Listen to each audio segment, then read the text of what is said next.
Put God first. Put God first in everything you do.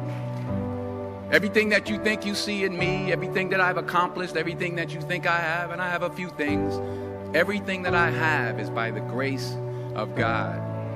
Understand that. It's a gift. 40 years ago, March 27th, 1975, it was 40 years ago, just this past March, I was flunking out of college. I had a 1.7 grade point average.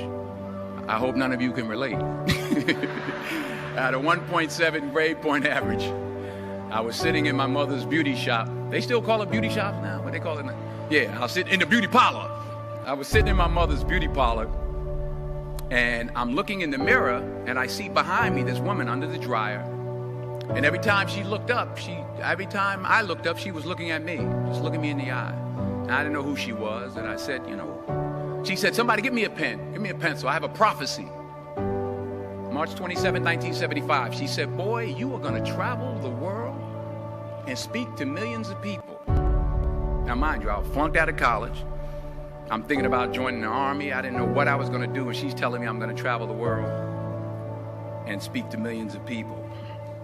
Well, I have traveled the world, and I have spoke to millions of people. But that's not the most important thing, the success that I had. The most important thing is that what she taught me and what she told me that day has stayed with me since. I've been protected. I've been directed. I've been corrected. I've kept God in my life, and it's kept me humble. I didn't always stick with him, but he always stuck with me. So stick with him in everything you do. If you think you want to do what you think I've done, then do what I've done and stick with God. Number 2, fail big. That's right. Fail big. Today's the beginning of the rest of your life, and it can be very frightening. It's a new world out there. It's a mean world out there, and you only live once. So do what you feel passionate about. Take chances professionally. Don't be afraid to fail. There's an old IQ test, was 9 dots, and you had to draw 5 lines with a pencil within these 9 dots without lifting the pencil.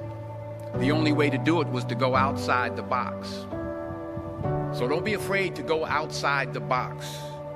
Don't be afraid to think outside the box. Don't be afraid to fail big, to dream big. But remember, dreams without goals are just dreams, and they ultimately fuel disappointment. So have dreams, but have goals. Life goals, yearly goals, monthly goals, daily goals. I try to give myself a goal every day. Sometimes it's just to not curse somebody out. Simple goals, but have goals. And understand that to achieve these goals, you must apply discipline and consistency. In order to achieve your goals, you must apply discipline, which you've already done, and consistency every day, not just on Tuesday and miss a few days. You have to work at it every day. You have to plan every day. You've heard the saying, we don't plan to fail, we fail to plan. Hard work works. Working really hard is what successful people do. And in this text, tweet, twerk world that you've grown up in, remember, just because you're doing a lot more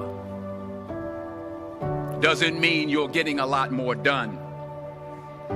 Remember that. Just because you're doing a lot more doesn't mean you're getting a lot more done. Don't confuse movement with progress. My mother told me, she said, yeah, because you can run in place all the time and never get anywhere. So continue to strive, continue to have goals, continue to progress. Number 3, you'll never see a U-Haul behind a hearse. I'll say it again. You'll never see a U-Haul behind a hearse. I don't care how much money you make, you can't take it with you. And it's not how much you have. It's what you do with what you have. We all have different talents. Some of you will be doctors, some lawyers, some scientists, some educators, some nurses, some teachers. Yeah, okay. Some preachers. The most selfish thing you can do in this world is help someone else. Why is it selfish? Because the gratification, the goodness that comes to you, the good feeling that I get from helping others, nothing's better than that. Not jewelry, not big house I have, not the cars, but it's the joy. That's where the joy is, in helping others. That's where the success is. Finally, I pray that you put your slippers way under the bed tonight, so that when you wake up in the morning, you have to get on your knees to reach them. And while you're down there, say thank you for grace. Thank you for mercy. Thank you for understanding. Thank you for wisdom. Thank you for parents. Thank you for love. Thank you for kindness. Thank you for humility. Thank you for peace. Thank you for prosperity.